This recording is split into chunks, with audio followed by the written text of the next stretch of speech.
You're late. Sorry, it'll never happen again. Seems like I heard that one before. Jimmy, when's the last time they let a rookie lead an investigation? Oh, that's right. Never. Okay. All right, let's move on. Let's go to our bio. Okay. Ron Stallworth, I do wholesale manufacturing. Where about? Pueblo. What's that commute like? Jimmy, I'm glad you asked. It's a straight shot down I-25, hour tops. It's a long ride. What do we listen to? KWYD, Christian Talk in the Morning, although the signal starts to cut out near Pueblo. On the way back, I like to turn it to 102.7 to get my Allman Brothers fix. Only I have to change it every time that British fag David Bowie pipes on. Whoa, I love Bowie. I mean, who doesn't, right? Remember, you have to retain all the information you share with these guys so I could be white Ron Stallworth. Jimmy, I always wanted to be black. All my heroes were black guys. Willie Mays. Basket catch. Wilt the Stilt. Record 100 points in one game. But you know my absolute favorite? OJ. Heisman pose. The juice! I love fucking OJ. Orenthal James Simpson. Bet you didn't know that. Of course I did. We, as a Negro people, appreciate your love, but don't share that love with these guys. For you, it's the fucking Osmonds, right? Hey, I love Marie Osmond. I get to play you, but you don't get to play me. Jimmy, does that sound fair? Fair. Not to me. Now, what else? Who are you meeting with? Walter Breachway. Become his friend. Let's get invited back. Well, look at you. Okay, anything else, sir? I'm on the phone with the Klan. You meet with them in person. And? And you need to try and sound like my voice. Oh, boy. Oh, right, here. Me too? Yeah, you too, Jimmy. Godfather. That's right. You wanted to be black, here's your chance. Look at here. Some people say we've got a lot of malice. Some say it's a lot of nerve. Looky here. Some people say we got a lot of malice. Come on. This is life and death here. Come on. Oh, is it? Come on. Some say it's a lot of nerve. You want me to do this now? Please, now. We're all six. Do it now, please. Some say it's a lot of nerve. Let it flow, though. Let it flow. I'm flowing. Okay. I say we won't quit moving till we get what we deserve. I say we won't quit moving until we get what we deserve. We've been buked and we've been scorned. We've been buked. Buke, say that. What does buked mean? Disrespected. You've been disrespected, Flip. You. Why didn't you just say that? We've been buked and we've been scorned. It's got the flow from the. We've been treated bad, talked about.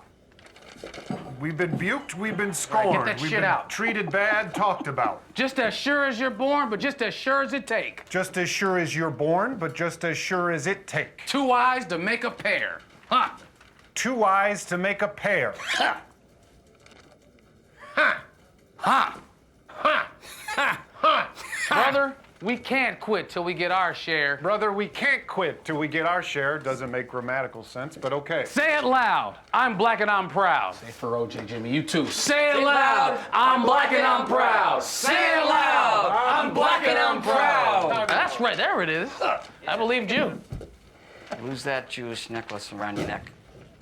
Jimmy, it's not a Jewish necklace, it's a Star of David. Okay. Flip, you're Jewish? I don't know, am I?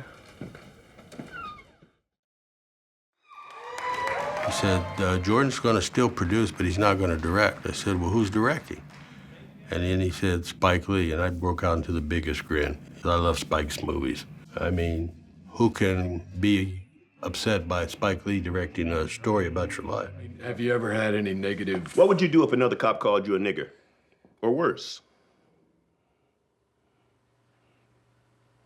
Would that happen, sir? She.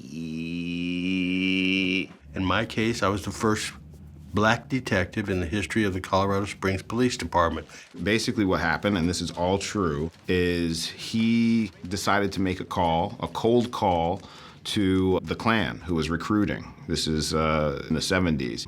And because the guy he called couldn't tell if he was a white guy or a black guy, he was able to apply to the Klan. Hello, this is Ron Stallworth. The first thing we had to do was sort of link this project up with the right director.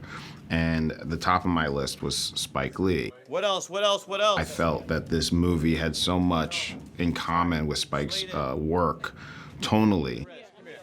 So I sent the script to Spike along with the book, He called me back a couple days later, and he already knew the script better than I did.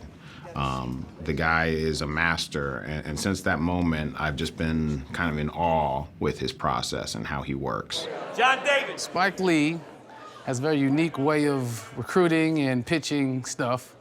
It was a phone call, very brief. I got a book for you, read it.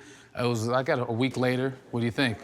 And I was blown away. I mean, this is a guy I've idolized since I was a kid, you know. He gave people of color, men and women, a voice, a platform to express, and he chose me. Here we go. You love your job. I love my job, Spike. I mean, I was beyond excited and elated, and just, I couldn't wait to get to work. So let's do it. Singing. Don't have it loud, so loud. I want the ladies singing. Everybody singing the chorus. Spike understands the culture.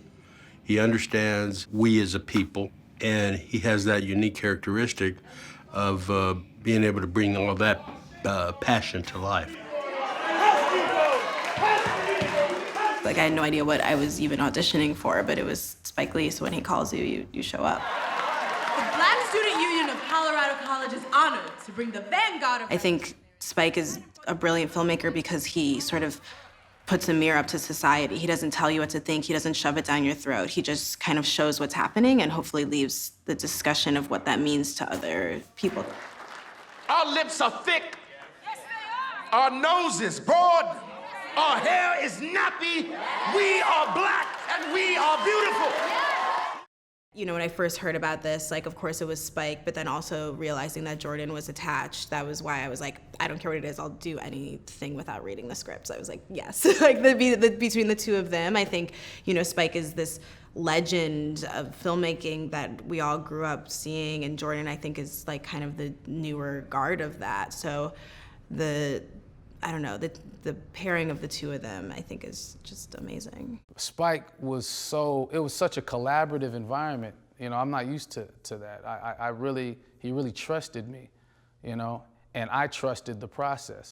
It was really an amazing, like, just everything you could have hoped for. Because I would have done anything to work with Spike, but for it to be this project and to be playing this character at this time, which I think is super important, it was kind of like everything you could ask for. This movie is so funny. I personally think it's Spike's funniest work, and at the same time, it's, you know, in line with his most serious work as well. There's a lot of crazy stuff going on in the world, and I think, you know, there was kind of this narrative for a long time that we beat racism and bigotry, and that's definitely not true. And I think that this film, even though it is a period piece, we're talking about very current issues such as, you know, racism and oppression and the state of politics right now. You know, these are all really relevant things. The subject matter is timeless. You know, I mean, we're still fighting the same stuff we're fighting today.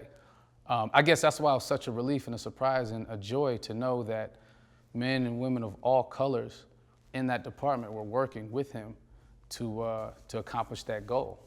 You know, and if they were doing that in Colorado Springs in the mid-'70s, then we can do it now today. So, I mean, it's very relevant. I think that everyone will draw their own conclusions from the film, and I think that's why it's really special, because it's gonna affect so many different groups of people, you know, and so many people from different walks of life.